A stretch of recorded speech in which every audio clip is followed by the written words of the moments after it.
Stornell. La Stornell. Lotegaron. And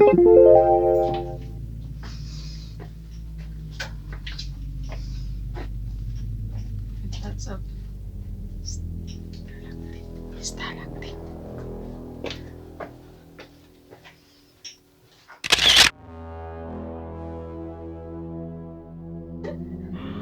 Voilà. Elle est grande, ça. Tu connais la tour de Pise? En Italie? Rome. Oui,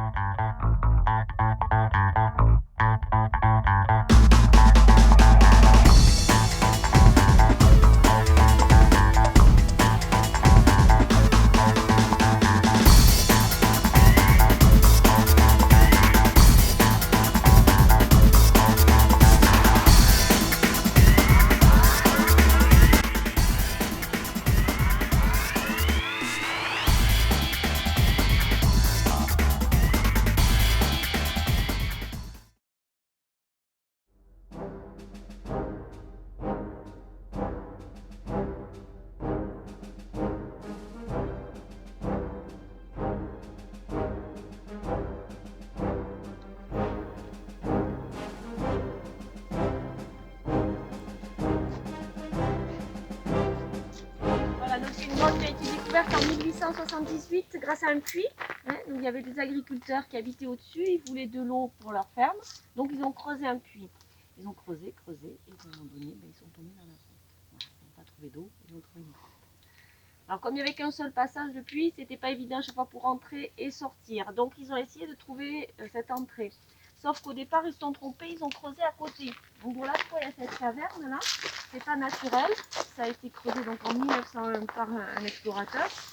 Pas des explorateurs, mais voilà, bon, ils ont laissé comme ça, comme ils ne trouvaient pas la grotte. Ils ont laissé comme ça jusqu'en 1955. Et là, ce sont mes grands-parents qui avaient racheté la ferme. C'était des agriculteurs. Donc en rachetant la ferme, on leur avait dit, il y a une grotte dessous. Sauf que, a priori, ça ne les intéressait pas. Ils venaient du nord en plus, ils n'avaient jamais vu de grotte. Et un jour d'orage, ils sont allés en 55 dans ce trou. Et là, ils ont senti de l'air qui arrivait de la roche. Donc ils ont creusé juste à côté et ils ont trouvé cette entrée. Voilà. Et avec cette entrée, c'était beaucoup plus pratique pour faire les aménagements. Et ils ont pu ouvrir au public en 1955. 10 ans après. Voilà. Donc, avec les voisins, ils ont fait les aménagements. Sur la tête à certains endroits, marchez doucement parce que ça peut glisser aussi. Hein, si vous voulez.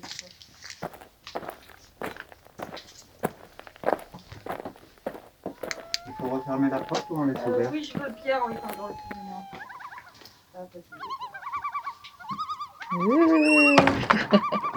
C'est la première fois que tu visites une grotte? Oui. Ah, d'accord. C'est ça? C'est bon. Là, ils ont creusé. En fait. Voilà. Tu vois? Ça, ils ont creusé. Tu vois, le puits est comme ça. Ils ont creusé pour rejoindre ce qu'ils allaient trouver. Donc là, on commence à voir quelque chose.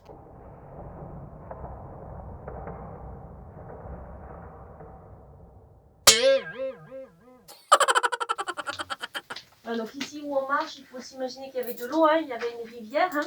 C'est l'eau à force de passer qui a creusé la grotte. Hein. Cette rivière après a changé de direction et s'est enfoncée. Donc maintenant elle passe dessous. Donc on la verra dans la dernière salle, mais elle est toute petite hein, maintenant.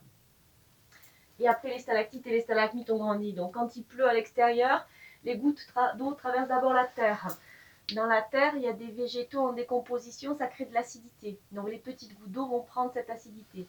Puis après, elles vont traverser la roche qui est du calcaire. Donc là, l'eau acide va pouvoir dissoudre le calcaire, comme on peut le faire le vinaigre sur le calcaire, bon, c'est moins acide bien sûr. Et quand les petites gouttes d'eau arrivent ici, voilà, elles vont déposer à chaque fois voilà, ce carbonate de calcium hein, qui va se cristalliser en calcite. Voilà, donc si elle dépose au plafond, ça fera une stalactite. On dit que les stalactites tombent. Et si la petite goutte d'eau n'a pas le temps de laisser la calcite en haut, elle va la déposer au sol. Et à force, ça fait quelque chose qui monte, qu'on appelle une stalagmite. Voilà, Stalagmite. Ouais. Stalagmite monte, stalactite tombe. Tombe, ah, ok. Encore de français en pour même se rappeler, temps. voilà. Vous avez? Voilà. Donc, ça veut dire que tu imagines, ça a duré longtemps. Voilà. Voilà, donc en moyenne, on dit que ça grandit de 1 cm tous les 100 ans. Alors c'est une Ah, tu grosse vois, moyenne, hein. hein, puisque tout dépend de l'écoulement. Hein. Ça peut grandir plus vite ou moins vite. Hein. Voilà. Waouh. Et on leur en interdit de toucher. Alors pas parce que ça va casser, parce que ça c'est très solide, hein, mais c'est parce qu'à chaque fois qu'on touche, on va déposer du gras. Hein, notre peau est faite comme ça, même si on a les mains propres, on dépose ce gras et la goutte ben, ne pourra pas déposer correctement.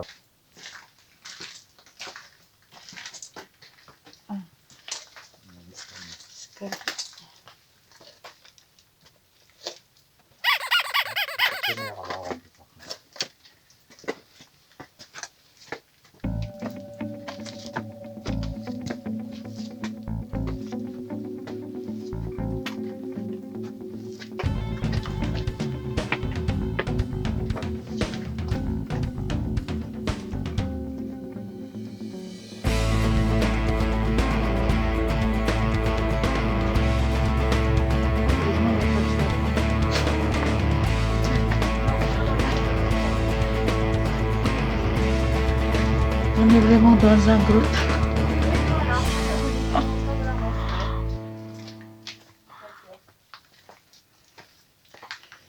Dans le cœur de la montagne. Waouh.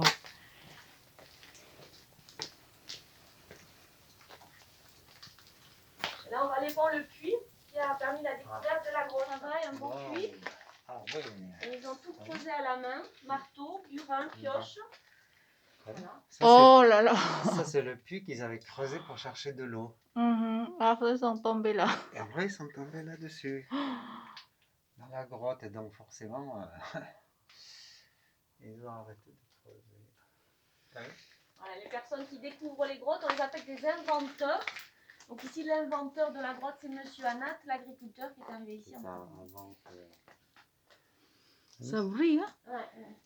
Ça rafraîchit l'air. Il y en a beaucoup.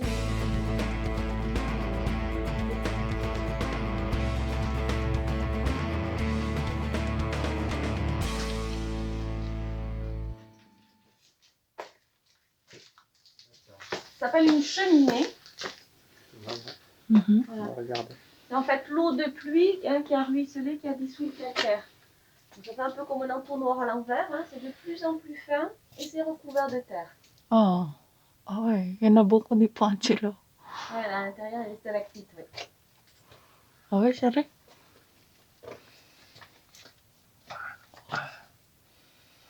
Là, ça posé comme ça.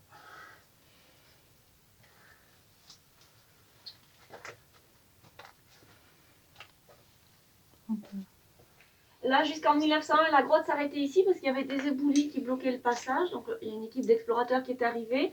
Ils se sont demandé si la grotte continuait. Donc, ils ont essayé de passer hein, au travers de cet éboulis. Sauf qu'ils n'y arrivaient pas, ils étaient trop costauds. Alors, ils ont une idée. Ils y ont envoyé un enfant. Ouais, quelle bonne idée. Ah ouais. Donc, on est en 1901. On a donné une bougie à un enfant. On l'a accroché à une corde. On a dit, ben, t'essaies de passer. Et l'enfant ben, a réussi à se faufiler dans les fissures et a découvert le reste de la grotte. Voilà. Heureusement, il n'y avait pas de danger de l'autre côté. Tu sais qu'en France, les enfants ils travaillent dans les mines à partir de 12 ans. Et voilà. Ah bon? Non, non, on oublie des Mais fois. oui. Tiens, il y a un peu d'eau par terre. Waouh, ça c'est égal. Ici, on est dans la salle Ratopenado. Parce que quand ils ont découvert cette salle, il y avait plus de 200 Ratopenado. Les Ratopenado en patois, en occitan ici, ce sont les chauves-souris. Il y avait plein de chauves-souris. Maintenant, on n'en a plus à cause des visites, hein, ça les dérange. Ouais. On en a une vingtaine qui revient surtout l'hiver parce que les chauves-souris, ça mange des moustiques, des moucherons. En hiver, elles n'ont pas de nourriture, donc elles vont dormir. Ici, l'hiver, il fait chaud, hein, c'est la même température. Donc elles dorment tranquillement jusqu'au retour de la nourriture. Et là, la plupart sont dehors. Alors, hier, on en a vu une, je ne sais pas si j'en verra une aujourd'hui. Mais sinon, elles sont à l'extérieur à cette époque. C'est un bat cave. Ah ouais. Heureusement, il y en a pas. Mais là, elles sont parce que c'est trop même, il fait chaud encore. Là. Ils sont contents dehors. Hein. En hiver, elles restent dedans. Là, on a la plus grande cheminée de la grotte. Alors, celle-ci, avant, elle est jusqu'à l'extérieur. Et c'est par cette cheminée qu'est arrivé tous les boulis, l'argile qu'il y a ici. Hein. Ouais, ici donc, en ça bas. avait rempli la salle.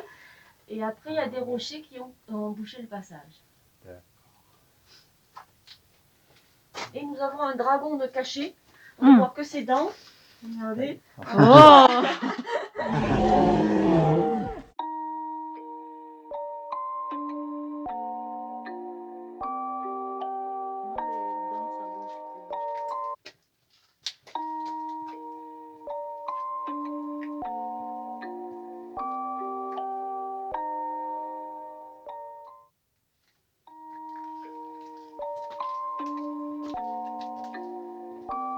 La voiture.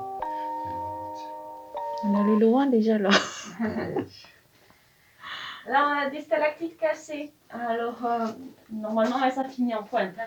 Donc là, on a eu beaucoup de casses dans cette grotte parce que pendant longtemps, le puits est resté ouvert. Donc, c'était un libre accès. Il y a des gens qui pouvaient descendre avec des outils, des marteaux. Hein. Ça se casse à coups de marteau. Tout bêtement, mais pour amener un souvenir. Oh là là.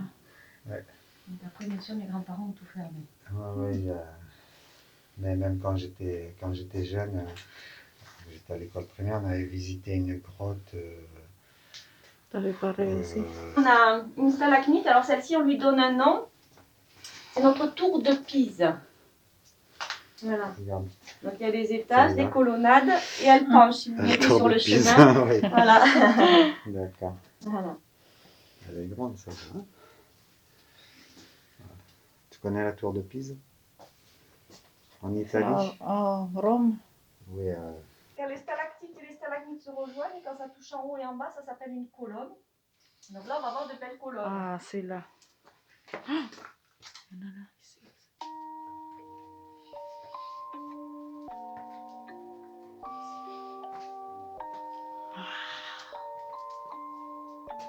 Rage on that beat, going crazy.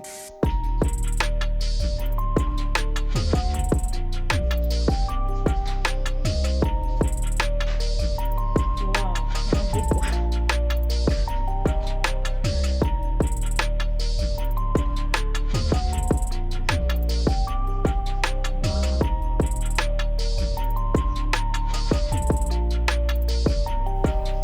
Andrea est dans un film d'aventure.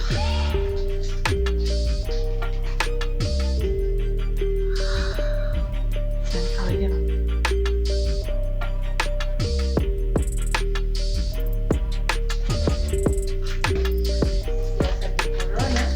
Quand ça ne fait plus grandir, on arrive touché en haut et en bas, donc elles ne peuvent plus grandir.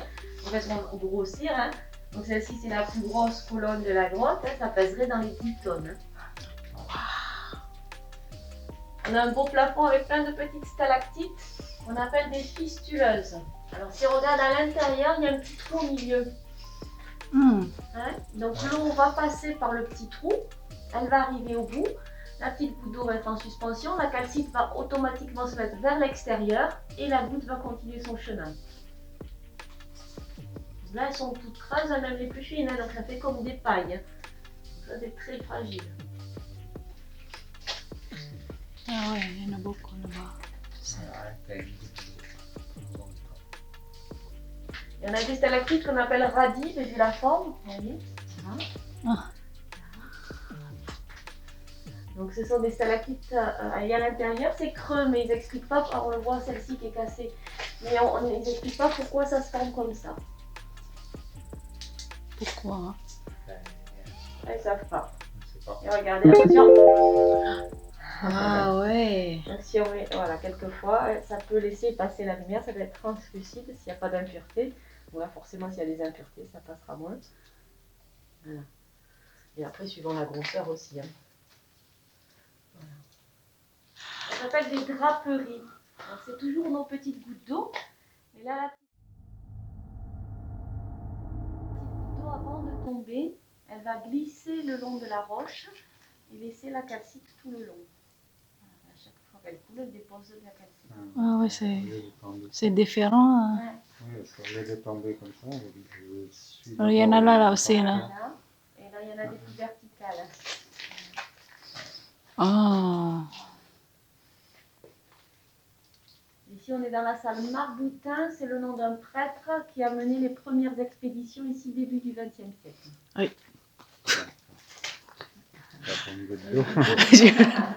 Un souvenir. Ici, on est dans la salle de la statue. Vous voyez là, on a fait un personnage. Ah oui. Ouais, avec une tête, les épaules, les bras. Donc c'est naturel ici.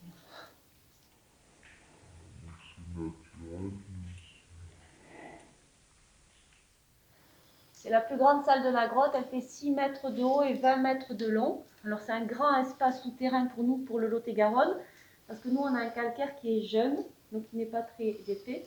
Notre calcaire n'a que 30 millions d'années. C'est jeune pour du calcaire. Il y a un trou là-haut. Il s'est formé parce qu'avant le Lot-et-Garonne était recouvert d'eau. Dans cette eau vont vivre des coquillages, des poissons, des algues. Tout ça, quand ça meurt, ça va au fond de l'eau, ça se décompose et ça fait des sédiments. Et ces sédiments vont après sécher. Il y a plus d'éboulis quand il pleut très très fort dehors ou... Ah, il n'y a pas du tout d'éboulis. Hein. Pas du tout Ah non, non, non, non, ça ne bouge pas du tout. Hein. Ça a beaucoup bougé à une certaine époque.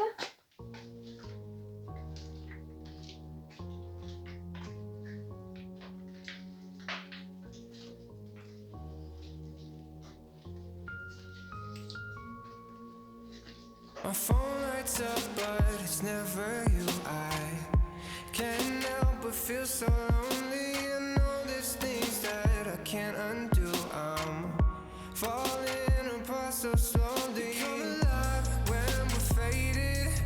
The summer nights that we're chasing. Want this feeling to last forever, forever. I know it's hard for you to stay, but I can make it another day without you, without you.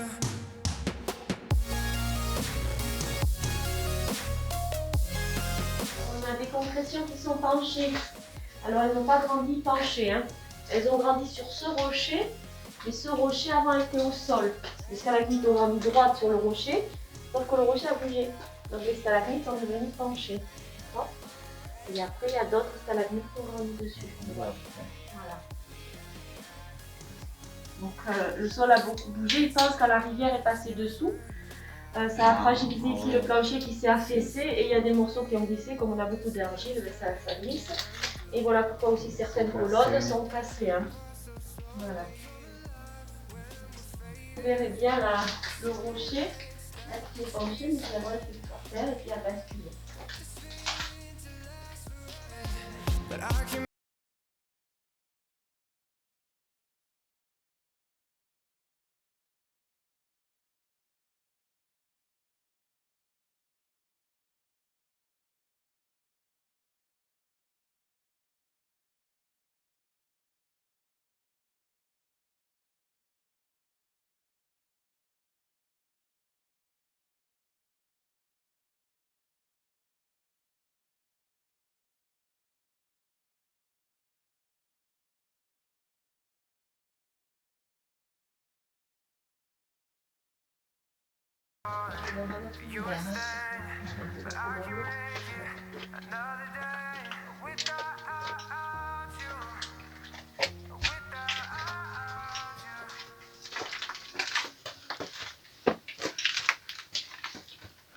Voyage dans le temps, c'est ça.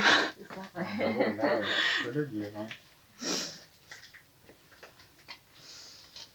Voilà, donc il y a des boyaux, voilà, là c'est un petit boyau dont ils vont faire des recherches là. En fait là c'était un ruisseau qui avait arrivé par ici pour se jeter dans la rivière là. Donc ils y étaient allés sauf qu'il y a de l'argile.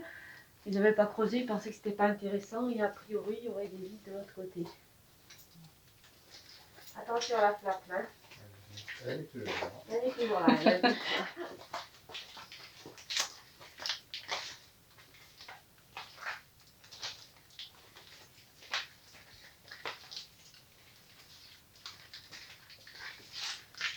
Cheminées sont effondrées. Il y avait un trou ici, hein. Par la cheminée est arrivé jusque là.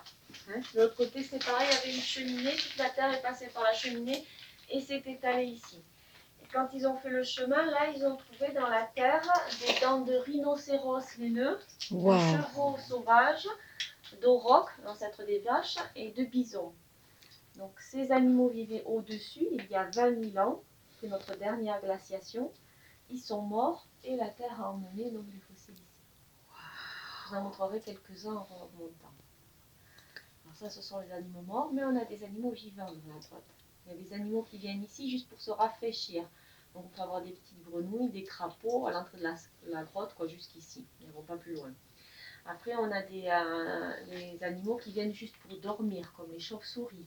On a à l'hiver aussi des loirs et des papillons qui hibernent ici.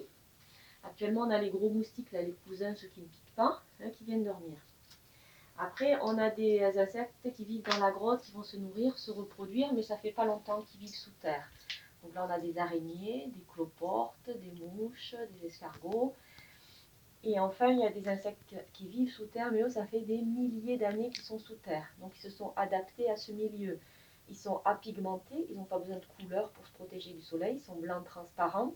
Et ils n'ont plus les yeux, puisqu'ils sont dans le noir, les yeux ne servent plus, donc les yeux ont disparu.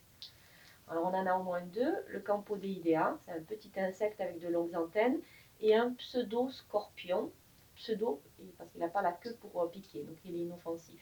On dirait pas, voilà, mais il y a de la vie sous terre. Je peux vous montrer sur une araignée, parce qu'elle ne bouge pas trop, parce qu'elle peut rester deux. Et après, voilà, c'est un peu compliqué. C'est pas géant. Là, vous la voyez, surveille ses œufs qui sont dans un... Hein, voilà. Ah ouais. Une Elle est là. Elle est métamérable. là. Tranquille. Voilà. Alors, c'est Elle vit ici. elle vit ici et c'est différent comme les autres là. Elle, ça fait pas longtemps qu'elle vit sous terre, donc vous voyez, elle a encore une couleur foncée, et voilà. Et elle a les yeux, voilà. Il y a trop à manger. Voilà, donc là, vous voyez, un moustique, voilà, genre la nourriture Ah, qu'elle a bah, mangée, voilà, hein, on voilà, va avec des petits manger moustiques, les des gros moustiques. moustiques comme ça. Hein. Elle mange les moustiques. Et après, tout à l'heure, on passe dans une pérenne escargot, voilà, sur la stalagmite. Regarde. Voilà. Et après, il faut s'amuser à regarder, mais bon, c'est pas forcément facile à C'est voir. escargot. Ah ouais. L'escargot, ça se voit, voilà, les Voilà. plus gros, ils se voient, mais là, il y a une petite araignée, vous voyez, si on commence à regarder. Mais c'est pas facile à voir, quoi, hein, les bébêtes, hein, puisqu'elles sont plutôt petites. Voilà, on est dans la nature, hein, donc n'importe où dans la nature.